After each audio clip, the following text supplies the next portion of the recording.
na sila sa Lord God, may enlighten our minds, na pagkalagay sa kanilang lesson. Please guide us in our journey as a student and as an individual, Lord God. Please keep us safe from our possible, Lord God. And this is all we ask through Christ our Lord. Amen. Good afternoon, everyone. Good afternoon, Miss.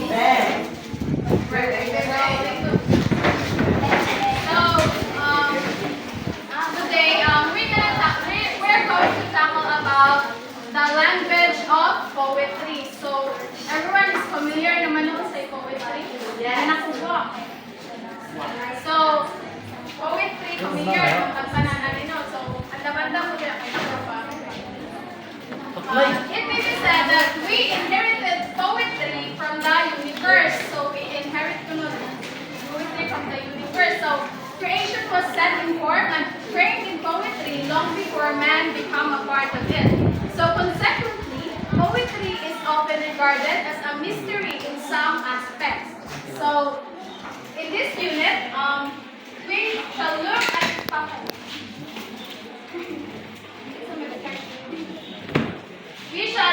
at poetry and the basis in its puzzling nature, its language, and the elements that make it different from other genres in literature. So, before we dig deeper in this discussion, kindly get 1/4 sheet of paper. Okay, Gerard, minus na kami. Okay.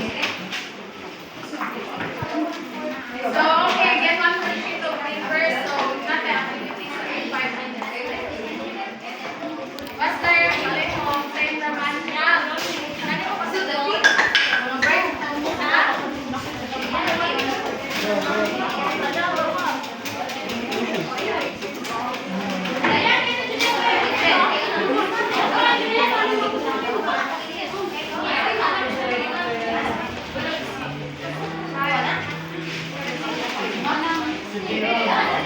Pastor, balik mo. Naghalag ito, sino?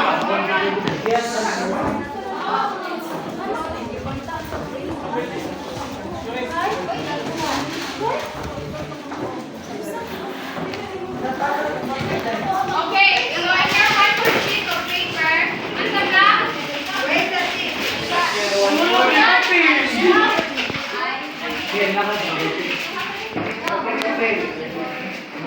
Okay, makuha na rin siya 5 minutes. So, iba na rin siya dito.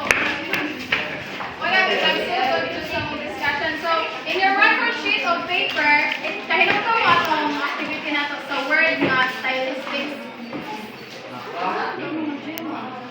Stylistics nga itong anong meaning sa acronym na itong. So, ito yung buhaton sa word na poetry. Inyo siya, sa word or Related sa poetry. pero at least we need a word. Pwede na. So, yung 5 minutes live. Pwede mo, okay kita na, good friend. Poetry. Kailangan ko kayong poetry. Inyo siya kung ano. Meaning? Yeah, meaning. Letter.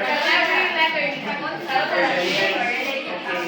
So, sagot sa siyang word, pero i-relate niyo siya sa meaning sa poetry. Ito po. Poetry. Bawal daw, search ko eh. Bawal ang search ulit. No, sige.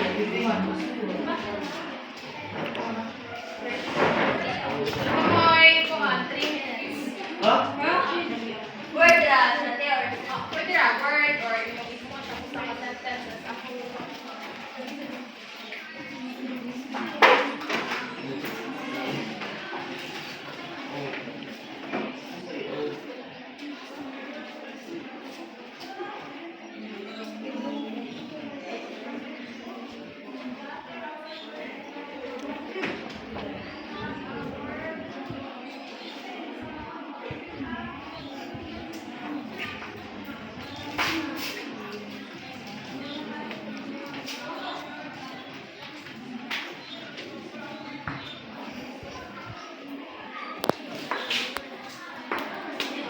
Hindi siya magi.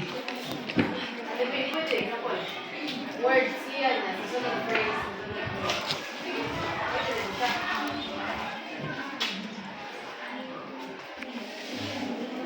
Sabi na?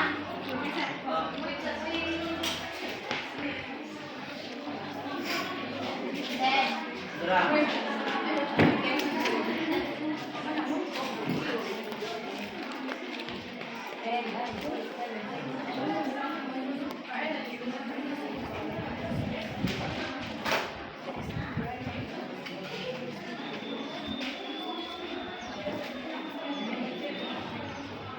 Mana? Pasok pa.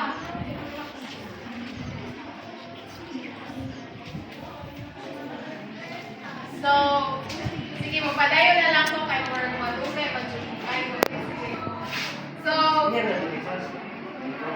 So, sige, after na lang sa mo ang reports, i-pass na, pero dapat Lagi.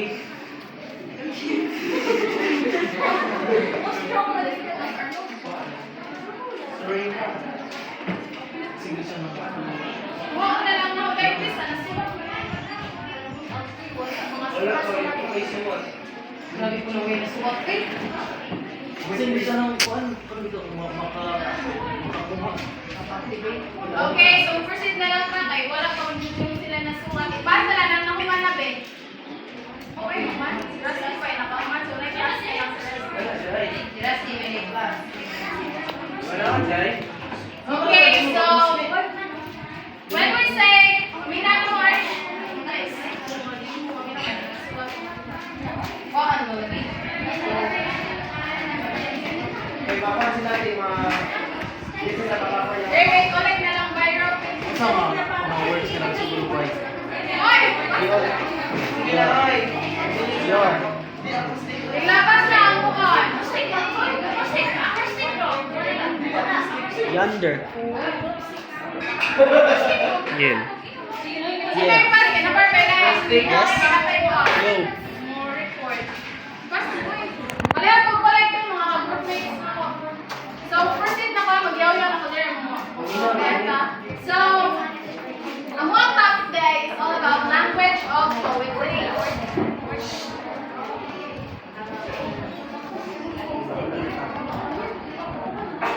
So, when we say poetry, it is a type of writing that stands out because it uses words in unique and creative ways. So, everyone is familiar naman noon sa poetry. So, anyone from the class can give me one sentence lang about what is poetry. Teacher, Color Chen. Maruk.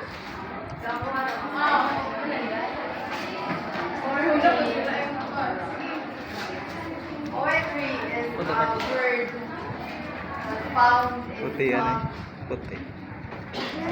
thoughts that we found in our hearts. Okay, Everything ang masulat sa mga rhymes, mga sulat ng words. Okay, very good. So, give a hand to Kat. So, poetry, Dog. ano niya, it is a way to express our strong emotions and thoughts, often using imagination and creativity. So, kung pagkaman siya sa poetry ng kayo, at gamitin ng binato sa imagination and creativity. So, poetry is usually written in verses, which means it's arranged in lines that often have rhythm or rhyme. So, bigyan na lang po ka ng mas mo. Hindi pa rin na kayo. Na-discuss ko na yun. Sabaw ng mukhanan about what is poetry. So, proceed na lang pa sa next reporter. So, the next reporter, she will be talking about the forms of poetry. Good afternoon once again. So, since you already mastered what is poetry, let me introduce to you now the forms of poetry, which include lyric poem, narrative poetry, and deductive poetry. So, I know everyone here already encountered or familiar with the forms of poetry I've mentioned. Nakapamiliar ba mo sa lyric poetry? Yes. poetry It narrative. it is being used for celebrations. So be attentive because we might ask questions while discussing. So again, there are three forms of poetry, and the first one we're going to talk about is the lyric poetry. So,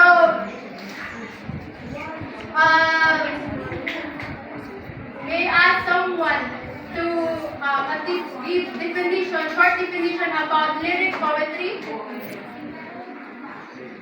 How about Charmaine? Be short, short. Lyric poetry.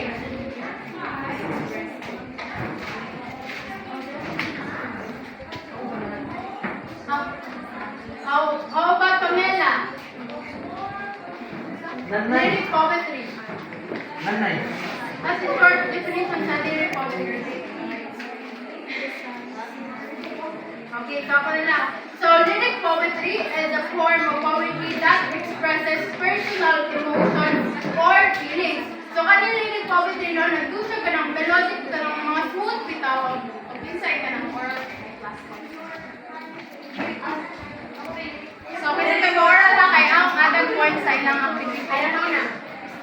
For me, lyric is a personal means of writing that tends to be melodic, shorter, and Okay. Thank you, Athena. So, as what Athena said, lyric poetry is a melodic form of literature that kanang natin smooth na, pero muna siya kanang sa song na bitaw siya, kanang na siya melodic na kuhan, na kanang sounds. So, kaning lyrical poetry are often explore themes of love, nature, and personal experiences. So, karon there are three types of lyric poem, which is ode, elegy, and sonnet. So the first one we have ode. Can anyone give definition of ode? What is ode? Ako me. Christian. So it is a type of lyrical poetry which is used for for a certain celebration or intent for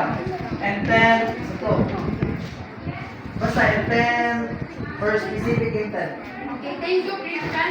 So, an ode is a poem that's usually longer and more formal. So, as what Christian said, lyrical poetry, we use siya para sa celebration without kanang, kunwari na birthday, magkarapong para sa person, may nga na ang kanang ode na poem. Next type of lyric poem is elegy. So, what is elegy, Tiberlita?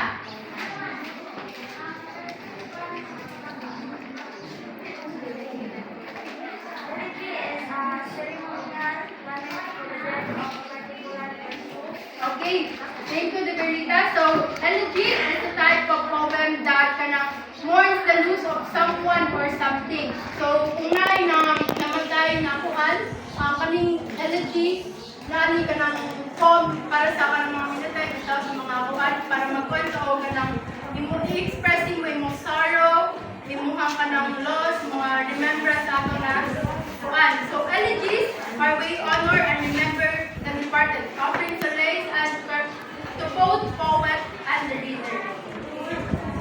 So, the last type of lyric poem is a sonnet. What is sonnet, Champion? A sonnet is a form of poetry that consists of 4 lines, and it is a rhyme scheme. For example, Shakespeare's poem, nasa rhyme scheme na Okay. So, as what Jacqueline said, a sonnet is a specific form of poetry that consists of 14 lines with a structure, rhyme scheme, and meter. So, there are 2 types of sonnet. Kasi makahatag sa akin ng 2 types of sonnet. Dramatic. First I said, I only know one Shakespeare. Oh, Syrians. yeah. So, the first Syrian sonnet typically consist of 3 quatrains and a final rhyme couplet. So the next A, B, B, C, D, C, D, C. reporter, the next topic will be reported by Ms. Jensen.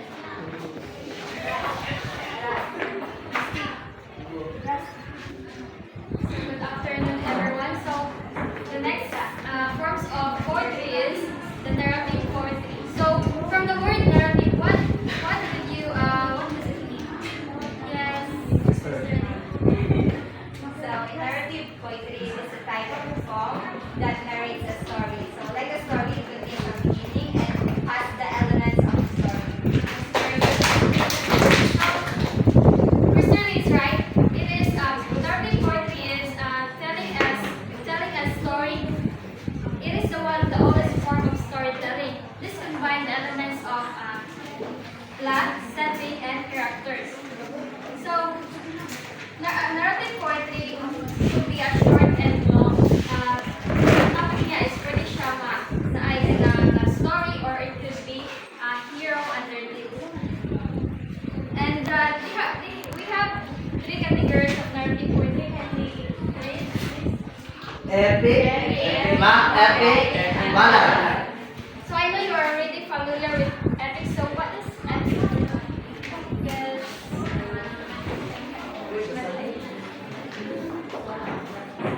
It is a story about a hero and their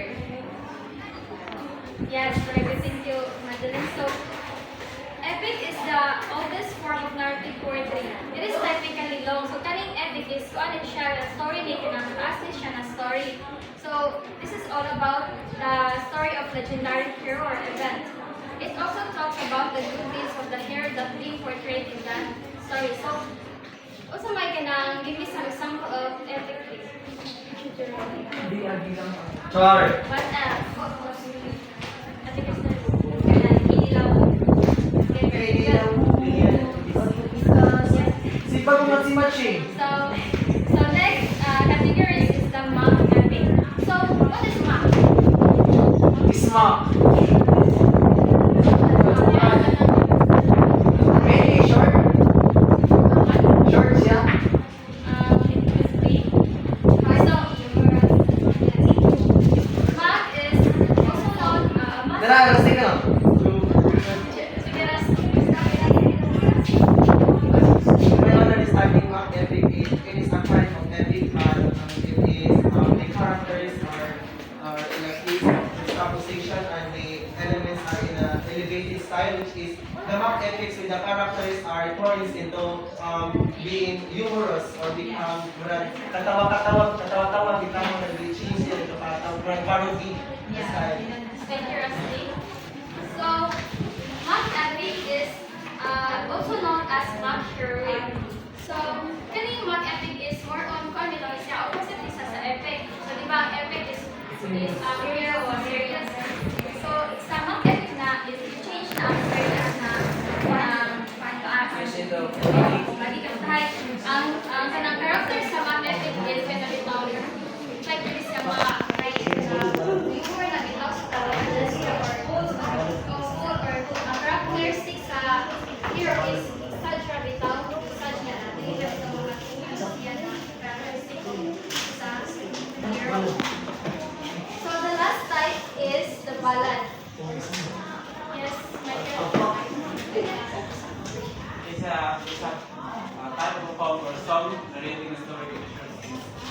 Thank you, Michael. So, ballad is a song initially transmitted orally which tells a story. So, it is the shortest form of narrative folk song that typically tell a simple, often tragic or dramatic story or could be romantic. So, from the word ballad, it is mean a simple short poem. So, such poem could be narrative or lyric, song or not song, crude or polite, sentimental or satiric, religious or secular. And in terms of structure, the ballad is often a stanza, usually a 4-line stanza. So, kaning ballad is ano siya na song is siya na murag ito siya mag-tell of na story, pwede siya mag-tell sa kanang love or kanang romansa.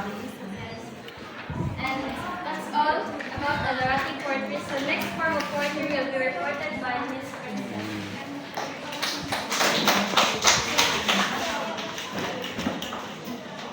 Good afternoon, class. Good afternoon. Good afternoon! So I'm Princess Roel Suarez, and today we will be discover the beauty and the power of deductive poetry and the language of poetry. So, katong i-discuss ni Baby Kate, what are the three forms of poetry? Yes, Julian. Please stand. Patay!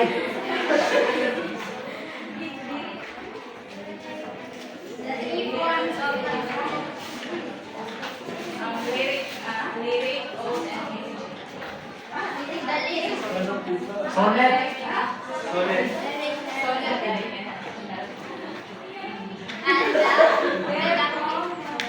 so please give a hand for the So from the word didactic, it means instructive or to teach. Examples are textbooks, recipe books, and instructional manuals. So this word is also often used in a negative way when someone is acting too much like a teacher. So who among you here is a didactic person? Didactic Michael. person or bida-bida? Hi. Michael. Christian. Guilty or not Michael.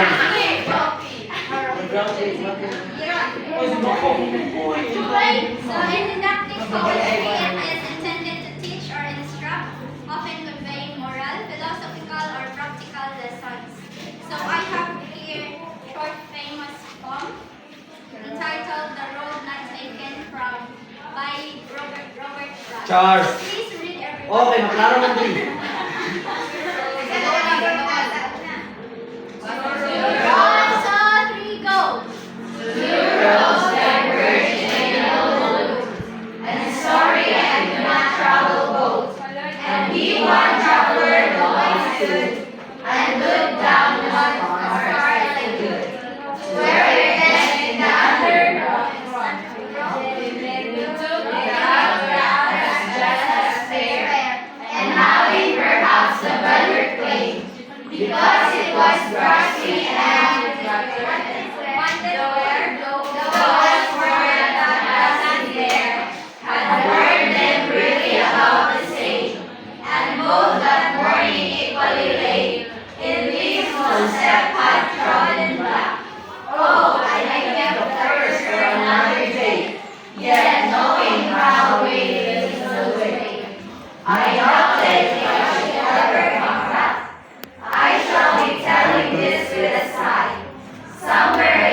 So thank you, class. So let's have that.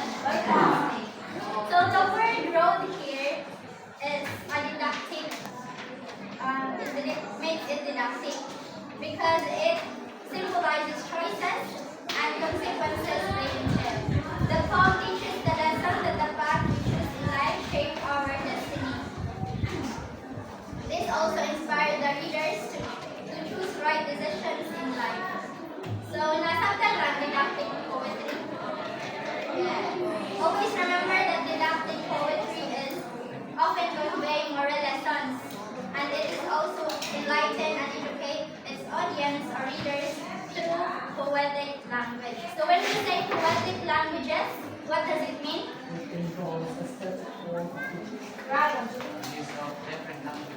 Yes, Michael, please stand. Poetic languages, the use of poetic language, like for example, figures of speech or mga sound devices. Yes, thank you, Michael. Please give a hand for Mr. Please give a hand for Mr. So, poetic language or language of poetry, it engages senses, emotions, and intellect of the reader. Sa giingon na ni Michael, it often employs figurative language and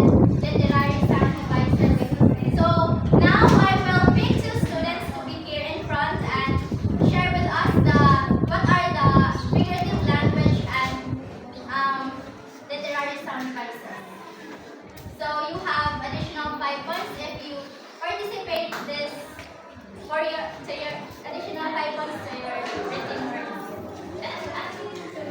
So, in summary, all are the figurative language.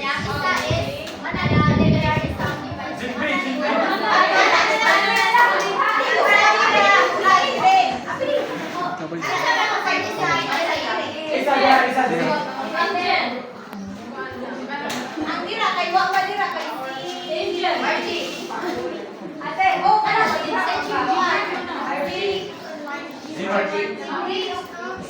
Jemark daw. Si Jemark daw. Isa na lang sa Jemark.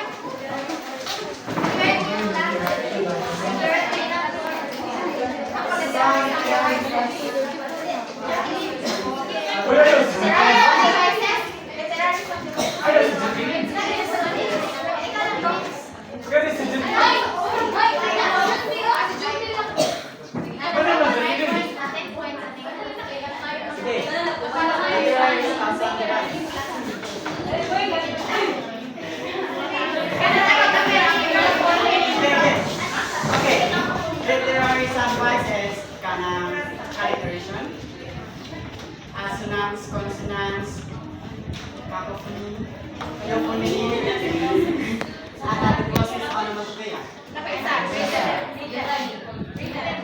Written.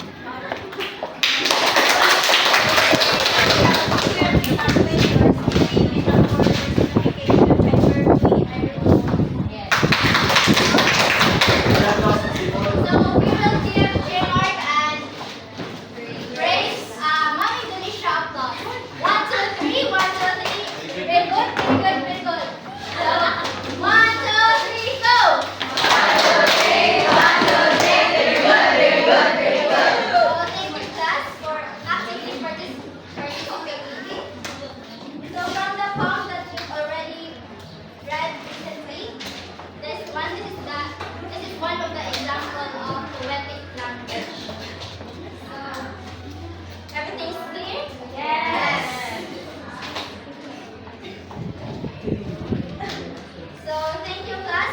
Always remember that poetry is not just words, but it's about the emotions, ideas, and lessons they convey.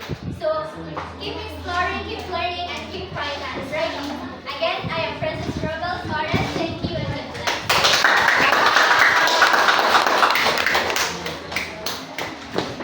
So good afternoon, everyone. Good afternoon. So the next is poetry and sound pattern. So the sound of words can also create musical quality in a piece of writing. So in order to achieve this special sound effect, the poet makes use the alliteration, assonance, rhythm and rhyme, and onomatopoeia. So from the word alliteration, I know that it's familiar. So yeah, we know. Anyone in the class can give opinion about what is alliteration? So how about Rachel? Alliteration is kind of reference to the repetition of initial consonant sound at the beginning of the word. So very good. So let's give a hand for Rachel. So from what Rachel said, alliteration is a repetition of the same consonants at the beginning of words that are close together. So for example is Peter Piper picked a pick of pickled peppers. So it is a classic example of alliteration where the P sound is repeated. So let's see the extrovert of alliteration in the following line. Give me the splendid silent out. Give me the splendid silent sun with all his burns full daisy. Anyone can identify the sound that is repeated here. Give me the splendid silent sun with his wings full daisy. Yeah. So, what do you think is the effect? The sound. It is Alliteration. Okay,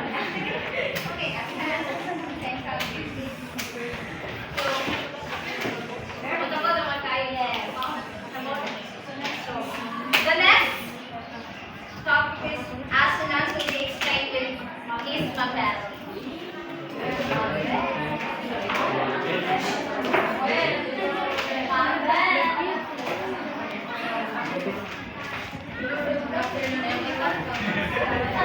The topic is consonants and rhymes. So I know that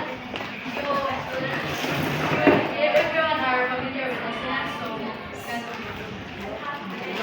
anyone? What is consonants?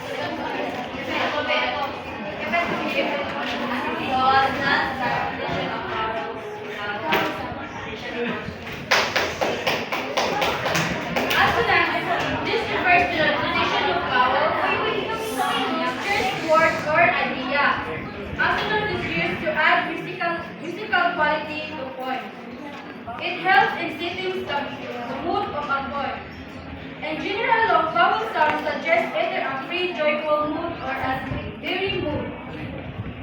These repeating sounds can occur anywhere in the word, whether it's at the beginning, middle, or end, as long as the sounds occur close together. And rhyme. Anyone volunteer to what is rhyme? Jerome. Rhyme. What is rhyme? Sylvie.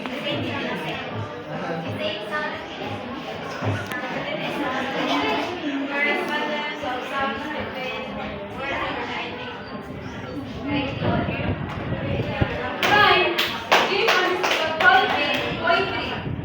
It occurs at the end of line in a poem. If two or more lines end in the same sound, we say they can rhyme. Letters are used to describe a rhyme scheme of a poem.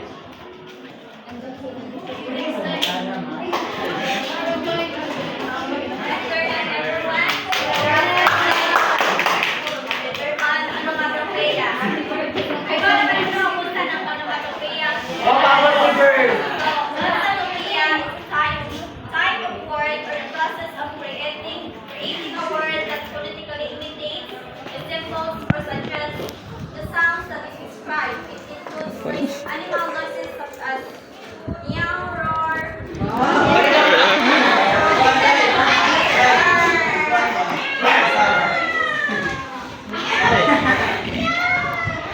And next is metaphor. So what is metaphor? Anyone? Compare ka, wala ka nagawin for math or life. Christine? But really, what is metaphor? Metaphor is comparing different ideas.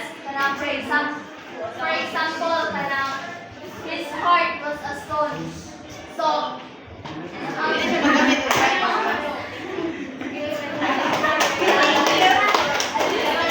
Metaphor is a figure of speech, a word or phrase is applied to an object or action to which is not literally applicable in order usages are sentence.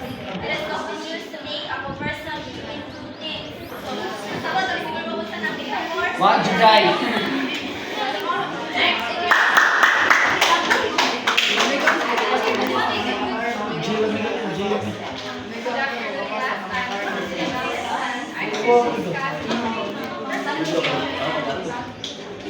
Before I proceed, who among you here were familiar with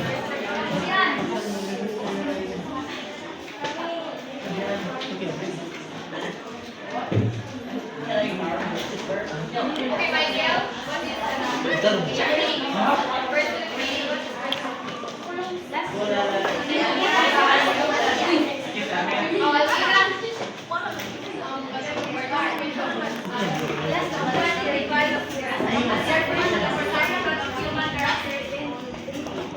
Thank you.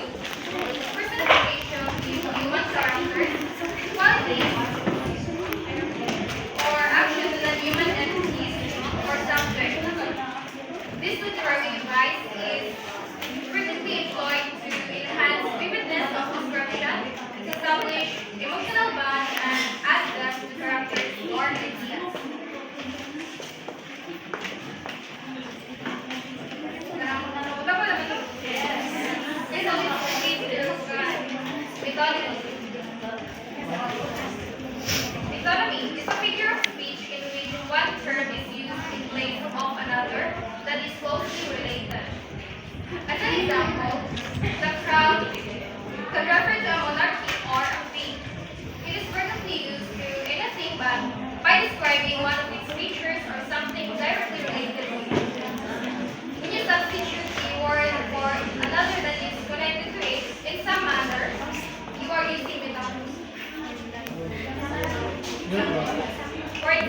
The White House issued a statement today. In this sentence, the White House is used as a mythology to refer to the president or the administration rather than the physical building.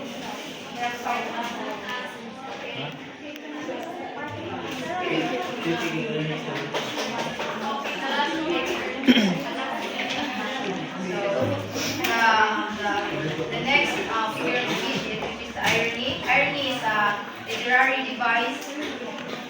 Irony implies distinction between what is meant and based on the context, the reader is able to see the implied meaning in spite of the contradiction. So, example is the motorist crash against the drive safety road sign. So, which is bali bitaw ang sentence na gihatag is ang main anak kay langit sa gihatag ng sentence. Next is hyperbole. Hyperbole is exaggeration used for humor or emphasis or overstatement. Example is okay, sino makakatawa? Example din. Okay, yan. It is raining cat or dogs. I could live a dinosaur. Oh, sa example niya kay over kay siya kay bisan kung siya iya matagan pagsupay kay niya ka ng So, pwede na to. May example si Princess Dira. Over naman siya. So, mara na siya. Hyperbole of irony. Ati Ben. Mara na siya. That's all for our lesson our number today. Next.